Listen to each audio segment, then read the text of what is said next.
Welcome to make the science classes. I am Ankita और organic chemistry का हम अपना लेक्चर कंप्लीट कर रहे थे और ऑर्गेनिक केमिस्ट्री का आज मैं आपको पढ़ाने वाली हूँ इलेक्ट्रोफिलिक एडिशन रिएक्शन। सो पहले वीडियोस में मैंने आपको न्यूक्लियोफिलिक एडिशन रिएक्शन पढ़ा दिया था। न्यूक्लियोफिलिक एडिशन रिएक्शन में मैंने आपको एक इंट्रोडक्शन वीडियो दिया था। उसमें हमने सिर्फ ये सीखा था कि कोई भी गिवन सबस्ट्रेट है उसके साथ कौन सा रिएजेंट हमको देने से कैसे समझ में आएगा कि हमको एडिशन करना है या सब्सटीट्यूशन करना है। सो मैंने आपको ये बताया था कि सब्सटीट्यूशन न्यूक्लियोफिलिक सब्सटीट्यूशन रिएक्शन में हमारा जो गिवन रिएजेंट रहता है वो अलग रहता है, ठीक है। और जो हमको एडिशन रिएक्शन में न्यूक्लियोफाइल के साथ हमको जो रिएजेंट दिया गया था और जो सबस्ट्रेट दिया गया था वो पर्टिकुलरली बता दिया गया था। जैसे सबस्ट्रेट हमको किस में दिया गया था, कार्बोनाइल ग्रुप्स दिया गया था, ठीक है, एक्सक्लूडिंग एसिड्स, ठीक है। तो मैंने आपको न्यूक्लियोफिलिक एडिशन रिएक्शन का एक इंट्रोडक्शन वीडियो दिया है। उसमें हमने कोई क्वेश्चन सॉल्व नहीं किया था, बस मैंने आपको एक सार बताया था कि कैसे हमारा न्यूक्लियोफिलिक एडिशन रिएक्शन सॉल्व होता होगा। अगर आपको एग्जाम में ऐसे पूछ लिया जाए कि what is the meaning of nucleophilic addition reaction, which reagent is majorly used, which substrate is seen in nucleophilic addition reaction, तो उसका आंसर आप 12th लेवल तक दे पाओ। पर उसके बाद जब आप और आगे के स्टडीज़ करते हैं तो उतना काफ़ी नहीं रहता, उससे ही आपके क्वेश्चंस बनते हैं। उस क्वेश्चंस को हम कॉम्प्लेक्स लेवल में सॉल्व करते हैं। तो ये क्वेश्चन हम अभी लेक्चर में नहीं करेंगे क्योंकि अभी आप सिर्फ समझो कि क्या होता है, इसका इंट्रोडक्शन कैसे किया जाता है, क्या बस मतलब समझ लो। उसके बाद हम क्वेश्चन सॉल्व करेंगे, पूरा रिएक्शन खत्म हो जाएगा, उसके बाद मैं क्वेश्चन सॉल्व करवाना स्टार्ट करूँगी।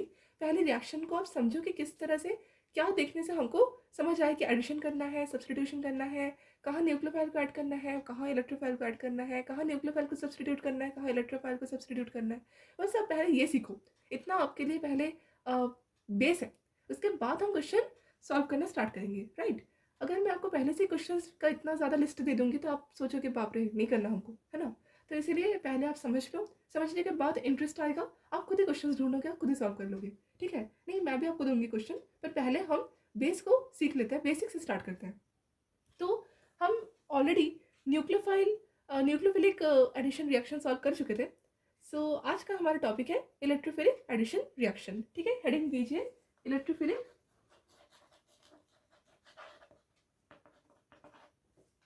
एडिशन रिएक्शन, ठीक है। ये हमारा आज का टॉपिक है। देखिए, स्टार्ट करते हैं हम इसको पढ़ना। इलेक्ट्रोफिलिक एडिशन रिएक्शन, यहाँ से आपको ये तो समझ में आ रहा होगा कि हमको इलेक्ट्रोफाइल मतलब ई पॉजिटिव, राइट।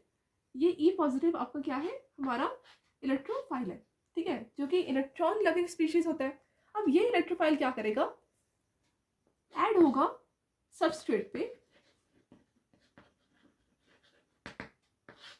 और आपका ये रिएक्शन कंप्लीट हो जाएगा। कौन सा रिएक्शन, इलेक्ट्रोफिलिक एडिशन रिएक्शन। बस हमको यही पढ़ना है, हो गया। नहीं, हम इतना ही नहीं पढ़ेंगे, हम इसका पूरा डिटेल वीडियो देखेंगे कि किस तरह से सबस्ट्रेट से हमको समझ में आ जाता है कि कौन सी रिएक्शन होने वाली है, ठीक है। तो पहले मैं आपको ये क्लियर कर देती हूँ कि सबस्ट्रेट कैसे दिखता है जब हमको इलेक्ट्रोफिलिक एडिशन रिएक्शन करना होता है। उसके बाद हम क्या करते हैं, अपना रिएक्शन का मैकेनिज्म देखते हैं, ठीक है। सो बात करते हैं हम सबस्ट्रेट कैसा दिखता है, ठीक है। चलिए, सबस्ट्रेट मतलब क्या होता है, सबस्ट्रेट मतलब ऐसे मॉलिक्यूलर स्पीशीज जहां पर रिएजेंट्स ऐड होते हैं, ठीक है। आपको तो पता ही है कि दो प्रकार के रिएजेंट होते हैं, एक इलेक्ट्रोफिलिक और एक न्यूक्लियोफिलिक, राइट। सो इलेक्ट्रोफाइल रिएजेंट को जब हम सबस्ट्रेट पे ऐड करेंगे तो हम इलेक्ट्रोफिलिक रिएजेंट का एडिशन और सब्सटीट्यूशन ऐसे बोलेंगे। जब हम न्यूक्लियोफिलिक रिएजेंट को सबस्ट्रेट पे ऐड करेंगे तो ऐड करना मतलब मैं सिर्फ पर्टिकुलर एडिशन रिएक्शन की बात नहीं कर रही हूँ, मतलब उसके साथ हमको जो इंटरेक्शन देखने को मिलती है वो पर्टिकुलर चीज़ ही हमको उस रिएक्शन का पूरा नामकरण कर देते हैं। अब समझ रहे हो मैं क्या बोल रही हूँ। सो स्टार्ट करते हैं हम सबस्ट्रेट का एक पॉइंट ऑफ व्यू देखते हैं कि कैसे दिखता है इलेक्ट्रोफिलिक एडिशन रिएक्शन में, ठीक है। देखिए, सबस्ट्रेट अगर आपको एल्कीन्स दे दिया जाए, ठीक है, मतलब for example CH2 double bond CH2, ये आपका क्या है, एल्कीन, एल्कीन है। अब ये कौन सा एल्कीन है, इथीन, क्या है, इथीन। अब ये इथीन में हमको चाहिए एडिशन, ठीक है, किसका, इलेक्ट्रोफाइल का। तो इस इथीन में जब मैं इलेक्ट्रोफाइल ऐड करूंगी तो इन फ्यूचर ये कुछ ऐसा दिखेगा, CH3 CH3, ये आपका एडिशन रिएक्शन बना। इस इथीन में एक्चुअल में क्या ऐड हुआ पता है आपको, CH2H, CH2H, ये एडिशन हाइड्रोजन, दो हाइड्रोजन्स का हुआ, ठीक है। इसीलिए एल्कीन को एल्केन में हमने बदला और इस प्रोसेस का हमने बोला इलेक्ट्रोफिलिक एडिशन रिएक्शन, ठीक है। Every time electrophilic addition reaction मतलब ये नहीं होता कि हम हाइड्रोजन के ही एडिशन करें, ठीक है। हो सकता है कि हाइड्रोजन छोड़ के हम कुछ हैलोजेंस के एडिशन कर दें, ठीक है, वाटर का एडिशन कर दें, सब कुछ इलेक्ट्रोफिलिक एडिशन रिएक्शन में हम पढ़ेंगे, ठीक है। तो स्टार्ट करते हैं हम इसको डिटेल में पढ़ना कि what is the meaning of alkene, preparation of alkene, और एल्कीन से एल्केन बनाने का प्रोसीजर सब हम पढ़ते हैं, ठीक है। स्टार्ट कीजिए, देखना।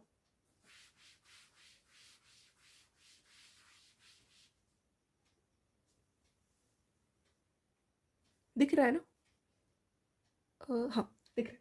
चलिए पहले पॉइंट दीजिए कि ये जो एल्कीन्स है, ठीक है, या फिर एल्काइंस है, डबल बॉन्ड और ट्रिपल बॉन्ड अनसैचुरेटेड कार्बन्स की बात कर रही हूँ, ये बनते कैसे हैं, ठीक है। सो फर्स्ट पॉइंट दीजिए, द प्रिपरेशन ऑफ एल्कीन्स और alkynes are from thermal cracking of alkanes, ठीक है। इससे आपको क्या समझ आया, the preparation of alkanes and alkynes are from thermal crackings of alkane, ठीक है। मतलब सी एक सिंगल, फिर सी, फिर सिंगल, फिर सी, फिर सिंगल, ऐसे जो कार्बन का ऐसे लॉन्ग चेन आपको दिख रहा होगा जो कि सिंगल में है, ये क्या है आपका सैचुरेटेड कार्बन। तो यहाँ पर जो सिग्मा बॉन्ड का ये जो लॉन्ग चेन बनते जाएगा कार्बन्स में, ये आपको ये बताएगा कि ये जो कार्बन का लॉन्ग चेन है, इसको अगर मैं थर्मल क्रैकिंग करूँ, ये बड़े बड़े फैक्ट्रीज में किया जाता है, तो इससे आपको दिया जाता है मिलता है एल्काइंस और एल्कीन्स, ठीक है। ये आपका एल्कीन है ना, एल्कीन्स मतलब डबल बॉन्ड वाले कार्बन और ट्रिपल बॉन्ड वाले कार्बन। ये सिंगल बॉन्ड वाले कार्बन ही थर्मल क्रैकिंग करके एल्कीन्स और एल्काइंस का प्रिपरेशन करते हैं, ठीक है। ये मुझे आपको बता रहा था। अब मुझे क्या बताना है आपको कि ये जो पर्टिकुलर एल्काइन जब बन जाता है, ठीक है, पहले आप समझो कि एल्काइन बनता है, ठीक है, ट्रिपल बॉन्ड।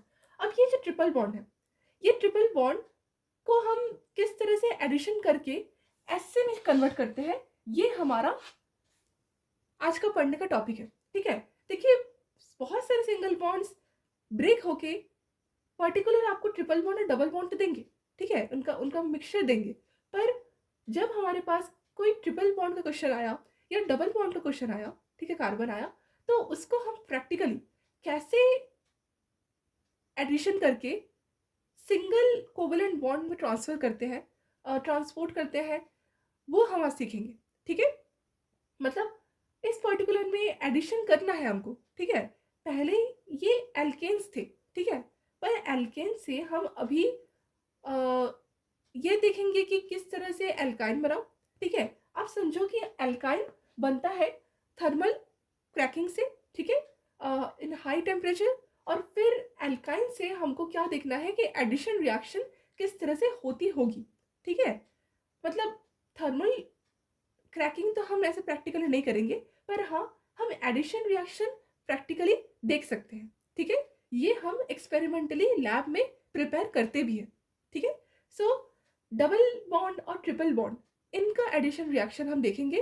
मैंने आपको अभी बताया कि जब भी आपको एल्कीन्स एल्काइंस ऐसे कार्बन्स दिख जाए तो हमारे दिमाग में फर्स्ट में यही आना चाहिए कि electrophilic addition reaction in future होने वाला है। ठीक है, यहाँ तक आपको क्लियर हो गया। अब हम स्टार्ट करते हैं इसका प्रोसीजर देखना कि कैसे होता होगा मैकेनिज्म। ठीक है, देखिए यहाँ तक क्लियर हो गया ना। चलिए, ये क्लास 11 का टॉपिक है।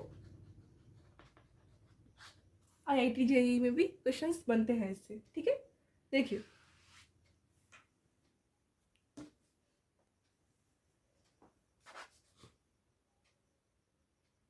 एल्कीन, फर्स्ट में एल्काइन आप समझो ट्रिपल बॉन्ड। ठीक है, ट्रिपल बॉन्ड कार्बन का अगर मैं एक एग्जांपल लूं, आप समझो CH3C ट्रिपल बॉन्ड CH। ठीक है, ये एक एग्जांपल है किसका, प्रोपाइन। ठीक है, 3 कार्बन प्रोपीन है ना, और मतलब प्रोप है यूज होगा, और प्रोपाइन मतलब ये पर्टिकुलरली प्रोपाइन वाला स्ट्रक्चर है। ठीक है, अब देखिए इसमें हमको क्या करना है, इसको डबल बॉन्ड में ट्रांसफर करना है। तो हम क्या करेंगे, इसमें हाइड्रोजन का एडिशन करेंगे। ठीक है, और इस पर्टिकुलर हाइड्रोजन की एडिंग को हम बोलते हैं हाइड्रोजिनेशन। ठीक है, हाइड्रोजिनेशन मतलब प्रोपाइन को प्रोपीन में कन्वर्ट करने के लिए हम क्या यूज करते हैं, कौन सा मेथड, हाइड्रोजिनेशन। ठीक है, यहाँ पर एक और H ऐड हो जाता है। इस पर्टिकुलर रिएक्शन को हम बोलते हैं हाइड्रोजिनेशन। किसको, एडिशन ऑफ हाइड्रोजन। अब देखिए इस पर्टिकुलर रिएक्शन से हमको प्रोपीन मिला। क्या मिला, प्रोपीन। प्रोपीन मतलब डबल बॉन्ड कार्बन। अब अगेन अगर हम इसको हाइड्रोजनेशन करवाएंगे, मतलब एडिशन ऑफ हाइड्रोजन होगा इसमें, तो क्या होगा, इसमें CH3CH2 एक बॉन्ड CH3। ठीक है, अगेन हाइड्रोजनेशन हुआ और हमारे पास प्रोपेन का स्ट्रक्चर रेडी हो गया। करेक्ट। तो यहाँ पर आपने देखा कि हाइड्रोजनेशन तो हो रहा है पर अनकंट्रोल्ड मैनर में हो रहा है। ठीक है, मैंने आपको भी बताया कि ट्रिपल बॉन्ड से डबल बॉन्ड तक लाने के लिए हमको हाइड्रोजनेशन करना पड़ता है, पर ये हाइड्रोजनेशन लगातार होता रहता है अगर हम हाइड्रोजनेशन में कोई ऐसा पर्टिकुलर फॉर्मूला ना लगाए, ऐसा पर्टिकुलर रिएजेंट अगर यूज ना करें, तो हाइड्रोजनेशन बीच में इथेन में प्रोपीन में रुकेगी ही नहीं। ठीक है, पर्टिकुलरली हाइड्रोजन होता ही जाएगा। आप देख रहे हो हमने शुरू किया था प्रोपाइन से, अनसैचुरेटेड कार्बन से शुरू किया था और सैचुरेटेड कार्बन पे जाके रुक रहा है। मतलब रिएक्शन बहुत ज़्यादा जल्दी हो रहा है और रिएक्शन बहुत ज़्यादा जल्दी होने के कारण हमारे पास अगर फॉर एग्जांपल हमको डबल बॉन्ड डिजायर प्रोडक्ट अगर हमको चाहिए, ठीक है, तो हमको डिजायर्ड सबस्ट्रेट मिलेगा ही नहीं अगर हमने हाइड्रोजनेशन में कोई टर्मिनेशन मेथड ना लगाया हो तो। ठीक है, तो आपको ये पता होना चाहिए कि जो हाइड्रोजनेशन होता है वो अनकंट्रोल्ड मैनर में हो जाता है, बहुत जल्दी हो जाता है। इसीलिए हमको हाइड्रोजनेशन करने के लिए एक कंट्रोल्ड मैनर यूज करना पड़ता है। मतलब ट्रिपल बॉन्ड को सिर्फ डबल बॉन्ड तक स्टॉप करवाने के लिए हाइड्रोजनेशन का भी एक लिमिट यूज करना पड़ता है। ठीक है, उस हाइड्रोजनेशन के लिमिट को हम बोलते हैं कंट्रोल्ड रिडक्शन। ठीक है, आपको बताइए अगर मैं हाइड्रोजन को ऐड कर रही हूँ मॉलिक्यूल में, मतलब हाइड्रोजनेशन हो रहा है, पर हाइड्रोजनेशन होने का मतलब ये है कि पर्टिकुलर मॉलिक्यूल में रिडक्शन हो रहा है, क्योंकि addition of hydrogen is nothing but reduction process, right. इसीलिए रिडक्शन हो रहा है। इसी इसी पर्टिकुलर रिएक्शन को हम बोलते हैं कंट्रोल रिडक्शन। इसी पर्टिकुलर रिएक्शन को हम बोलते हैं कंट्रोल रिडक्शन। ये आपका हाइड्रोजनेशन है। कौन सा हाइड्रोजनेशन है, कैटालिटिक हाइड्रोजनेशन। कैटालिटिक हाइड्रोजनेशन जो रिएक्शन की स्पीड को बहुत ज़्यादा बढ़ा रहा है। पर कैटालिटिक हाइड्रोजनेशन में हमको कंट्रोल्ड मैनर की ज़रूरत है, उसी कंट्रोल्ड मैनर को हम बोलते हैं कंट्रोल्ड रिडक्शन प्रोसेस।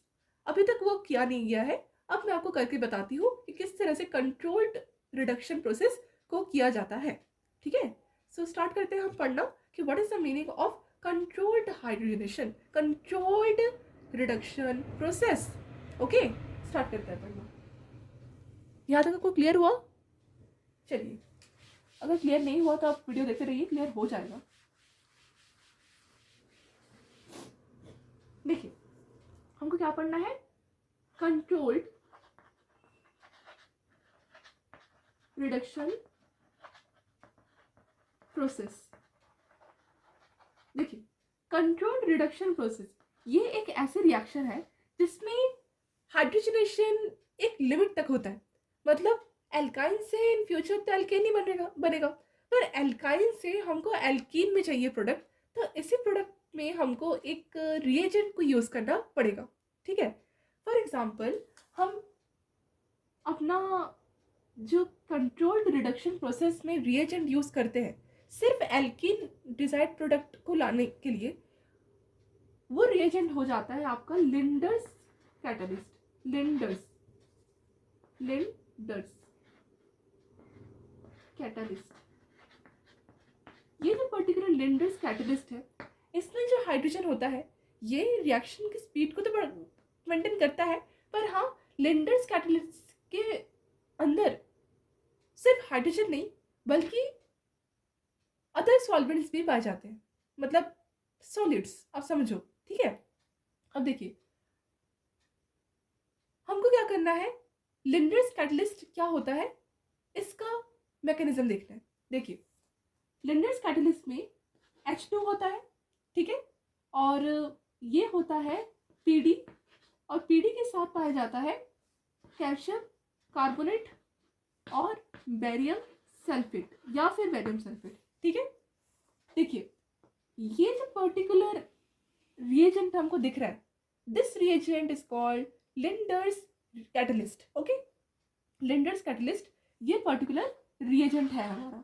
अब इस रिएजेंट से हमको हाइड्रोजनेशन करवाएगा, ये रिएजेंट हमको हाइड्रोजनेशन करवाएगा। इस पर्टिकुलर हाइड्रोजन गैस का हमको सबस्ट्रेट पे एडिशन देखने को मिलेगा, और हाँ, जब ये ऐड होगा उसी एडिशन को हम बोलेंगे कंट्रोल्ड रिडक्शन। उसी एडिशन को हम क्या बोलेंगे? Controlled reduction. मतलब कंट्रोल्ड, आप समझो कि controlled of termination in alkane, मतलब एल्केन में रुक जाने का कंट्रोलेशन दिखा रहा है ये। ठीक है, हमको ये एल्कीन तक प्रोडक्ट देगा ये वाला पर्टिकुलर रिएजेंट।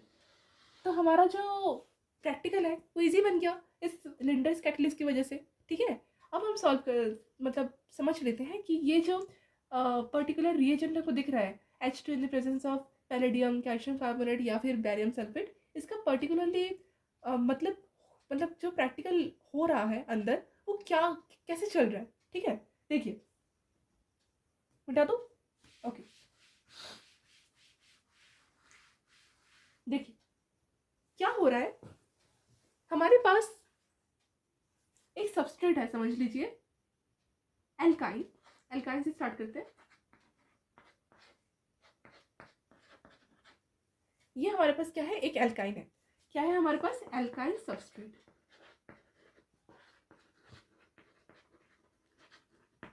इस सबस्ट्रेट में हमको इस सबस्ट्रेट से हमको क्या चाहिए? एल्कीन चाहिए। ठीक है, मतलब डबल बॉन्ड कार्बन प्रोडक्ट। तो एल्कीन को लाने के लिए हमको कौन सा रिएजेंट इस्तेमाल करना पड़ेगा? लिंडर्स कैटलिस्ट। तो लिंडर्स कैटलिस्ट आपने अभी पढ़ा क्या होता है? हाइड्रोजनेशन तो होता है पर कंट्रोल मैनर में, मतलब H2 तो होगा ही, साथ साथ हमको PD के साथ क्या लेना पड़ेगा? बेरियम सल्फेट या फिर कैल्शियम कार्बोनेट। ठीक है, कैल्शियम कार्बोनेट।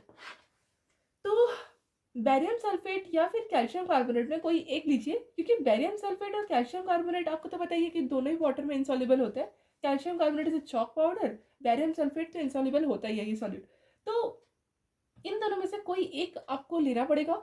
मतलब रिएक्शन में आप समझो कि हमारे पास ये एक पर्टिकुलर हमारे पास सबस्ट्रेट है, ठीक है, और इस सबस्ट्रेट में हमने क्या किया, फॉर एग्जांपल ये हमारे पास प्रैक्टिकल का बीकर है, ठीक है, इसमें हमने क्या किया, ये पर्टिकुलर प्रोपाइन दे दिया, ठीक है, ये पर्टिकुलर प्रोपाइन हमने दिया। अब इस प्रोपाइन का में हमने क्या किया, लिंडर्स कैटलिस्ट का इस्तेमाल किया। ये जो पर्टिकुलर लिंडर्स कैटलिस्ट है इसको दिया। अब लिंडर्स कैटलिस्ट में क्या क्या है, hydrogen, palladium in the presence of barium sulphate. अब क्या होगा मैकेनिज्म में, ये जो H2 है, ये H2 एक्चुअल में रहता है पैलेडियम पे, ठीक है, ये जो पैलेडियम क्या है आपका, मेटल है ना, तो अब समझो कि ये मेटल है, ठीक है। अब ये मेटल कुछ ऐसा है, कौन सा मेटल है, इसका मेटल है पैलेडियम का। अब पैलेडियम मेटल में हमारे पास क्या है, बहुत सारे छोटे छोटे पोर्स हैं। आप ऐसा इमेजिन करो, अब इस पैलेडियम मेटल में अगर छोटे छोटे पोर्स होंगे तो क्या होगा, हाइड्रोजन क्या होगा, इसमें चिपका रहेगा, ठीक है। अब समझो कि ऐसा हाइड्रोजन चिपका है, मैं अंदर नहीं दिखा रही हूँ, ऐसा हाइड्रोजन चिपका है। तो अगर इसमें हाइड्रोजन चिपका रहेगा तो हमको ये कैटलिस्ट की तरह दिखेगा, ये वाला हाइड्रोजन। अब क्या होता है कि अगर हम ये पर्टिकुलर का सॉल्यूट, ये बेरियम सल्फेट या कैल्शियम कार्बोनेट अगर चूज नहीं करते, सिलेक्ट नहीं करते, तो इस टाइम क्या करता है कि हमारे पास एल्काइन से एल्केन बन जाता है, ठीक है, मतलब बीच में रुकती ही नहीं है रिएक्शन, और हमको तो बीच में रिएक्शन रोकनी पड़ेगी क्योंकि हमारा डिजायर्ड प्रोडक्ट एल्कीन था, ठीक है, हमको एल्केन नहीं एल्कीन तक चाहिए प्रोडक्ट। तो अगर हम ये पर्टिकुलर रिएक्शन में ये बेरियम सल्फेट या फिर कैल्शियम कार्बोनेट का सॉल्यूट इस्तेमाल नहीं करेंगे, ठीक है, इसको लिंडर कैटलिस्ट बोलते हैं, तो क्या होगा कि हमारे जो रिएक्शन है वो बीच में स्टॉप नहीं होगी और आगे बढ़ते बढ़ते एल्केन तक पहुंच जाएगी। मैंने आपको पहले दिखाया था ना कि H2 ऐड होते होते जाता है और लास्ट में हमारे पास एल्कीन बन जाता है, that is called hydrogenation, means hydrogen का addition in a uncontrolled manner, और वो आपका सिर्फ एक मेटल की सहायता से करवाया जाता है। H2 अकेला नहीं कर पाता, H2 मेटल की सहायता से करता है, ठीक है, H2 मेटल में चिपका रहता है, ठीक है। अब ये जो पर्टिकुलर हाइड्रोजन है, ये हाइड्रोजन क्या करता है ये पर्टिकुलर हाइड्रोजन क्या करता है, मेटल से निकलकर बॉन्डिंग करता है इस पर्टिकुलर एल्काइन प्रोडक्ट मतलब एल्काइन सबस्ट्रेट में हाइड्रोजन के एडिशन को हम बोलते हैं हाइड्रोजनेशन। और अगर हम बेरियम सल्फेट या कैल्शियम कार्बोनेट दोनों में से कोई एक सॉल्यूट इस्तेमाल नहीं करेंगे तो हमारे पास क्या होगा कि प्रोपाइन से प्रोपेन बन जाएगा या फिर कोई पर्टिकुलर एल्काइन से एल्केन बन जाएगा, ठीक है, और ये हमको डिजायर प्रोडक्ट में नहीं चाहिए था, हमको एल्कीन चाहिए, ठीक है। तो हम लिंडर्स कैटलिस्ट इस्तेमाल करेंगे जहां पर आपको ये दोनों में से कोई एक दिखेगा, ठीक है, मिलेगा। अब देखिए यहाँ आपको क्लियर हो गया। तो जब तक हम मेटल में हाइड्रोजन देके सबस्ट्रेट पे ऐड कर रहे थे तब हमारे पास प्रोडक्ट एल्केन आ जा रहा था, मतलब सैचुरेटेड कार्बन आ जा रहा था, ठीक है, और उस वाले पर्टिकुलर रिएक्शन को हम बोल रहे थे कैटालिटिक हाइड्रोजनेशन। पर हमने इस बार बेरियम सल्फेट और कैल्शियम कार्बोनेट का में से कोई एक सॉल्यूट का इस्तेमाल किया है। अब ये कोई एक सॉल्यूट हमको क्या मदद करेगा, इस पर्टिकुलर जो हमारे पास मेटल है जिसमें हाइड्रोजन चिपका हुआ है, इस हाइड्रोजन के साथ ये जो छोटे छोटे पोर्स है, इस पोर्स में ये कोई एक सॉल्वेंट अपना स्पेस ऑक्यूपाई करेगा। फॉर एग्जांपल ये मैंने स्पेस ऑक्यूपाई करके दिखाया, फॉर एग्जांपल मैंने इसमें बेरियम सल्फेट दे दिया, ठीक है। अब क्या हुआ कि पर्टिकुलर हाइड्रोजन के साथ जो मेटल जुड़ा है उस मेटल के कुछ पोर्स क्लोज हो गए, ठीक है, with any one of them, okay. तो क्या हुआ कि हमारे पास जो रिएक्शन है वो बहुत जल्दी नहीं हो पा रही है, ठीक है, मतलब रिएक्शन रोक दिया गया है बीच में। किसकी वजह से? ये पर्टिकुलर बेरियम सल्फेट या फिर कैल्शियम कार्बोनेट का अंदर स्पेस ऑक्यूपेशन की वजह से। इसीलिए क्या हो रहा है कि यहाँ पर रिएक्शन बीच में स्टॉप हो जा रही है। कहाँ पर स्टॉप हो रही है? डायरेक्ट डबल बॉन्ड में स्टॉप हो रही है। ठीक है, डायरेक्ट डबल बॉन्ड में स्टॉप हो रही है, डबल बॉन्ड। और ये हमको चाहिए था, इसीलिए लिंडर्स कैटलिस्ट हमको मदद दे रहा है डबल बॉन्ड तक पहुंचने में। ठीक है, ये मतलब रिएक्शन को फेवरेबल नहीं करेगा और आगे बढ़ने के लिए कौन? बेरियम सल्फेट या फिर कैल्शियम कार्बोनेट सॉल्यूट मदद कर रहा है। तो यहाँ तक आपको क्लियर हो गया किस तरह से एल्कीन बना। अब हमको क्या देखना है कि किस तरह से ये हाइड्रोजन, ये जो हाइड्रोजन जो मेटल के ऊपर लगे हैं, ये जाके एल्काइन में चिपक रहे हैं और एल्काइन से एल्कीन बना रहे हैं। सो चलिए हम फटाफट से इसका मैकेनिज्म देख लेते हैं विद द स्टीरियोकेमिस्ट्री। ठीक है, मिटा दूं? आपको समझ में आया? चलिए,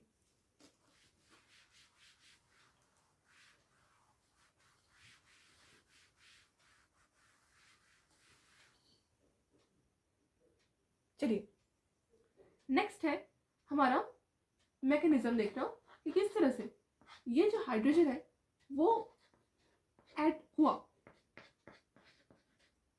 देखिए, मैंने आपको कैसे दिखा था, ये मेटल था, राइट, पैलेडियम मेटल। ठीक है, अब इसमें हमने क्या किया था? पॉइजनिंग की थी। पॉइजनिंग मतलब रिएक्शन को रोकने के लिए बेरियम सल्फेट या कैल्शियम कार्बोनेट को अंदर घुसा दिया था।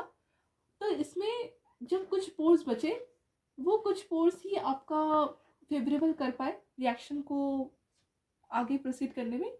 और यहाँ पर जो पर्टिकुलर मेटल में बॉन्ड जुड़ा था वो क्या है? दो हाइड्रोजन का बॉन्ड है। मैं ऐसे दिखा रही हूँ आपको। ठीक है, अब क्या होगा कि दो हाइड्रोजन और ये दो कार्बन, ये दो कार्बन और ये दो हाइड्रोजन में बॉन्डिंग होगी कैसे, ये हमको देखना है। देखिए, कार्बन और कार्बन दोनों में आपको दिख रहा होगा कि ये ट्रिपल बॉन्ड है। अब ये ट्रिपल बॉन्ड क्या होता है? हाईली इलेक्ट्रोनेगेटिव या हाईली आप बोलो रिएक्टिव। ठीक है, हाईली रिएक्टिव होता है। अनसैचुरेटेड में triple bond carbon is highly reactive. तो क्या करता है कि ये दो कार्बन में ये जो एक पर्टिकुलर अब दिख रहा होगा एक सिग्मा बॉन्ड। अब ये सिग्मा बॉन्ड आपको क्या करेगा? आप समझ रहे होगे कि ये सिग्मा बॉन्ड पहले था, ठीक है, पर ये सिग्मा बॉन्ड एक्चुअल में in the triple bond pi bond है। ठीक है, ठीक है, सिग्मा बॉन्ड एक पहले बना, दो पाई थे, वहां से एक पाई बॉन्ड क्या हुआ? हाइड्रोजन के साथ कांटेक्ट आए। ठीक है, इलेक्ट्रॉन्स आपको पता ही है, पाई बॉन्ड्स के इलेक्ट्रॉन्स होते हैं, वो इलेक्ट्रॉन्स आपको क्या है? Negatively charged. ठीक है,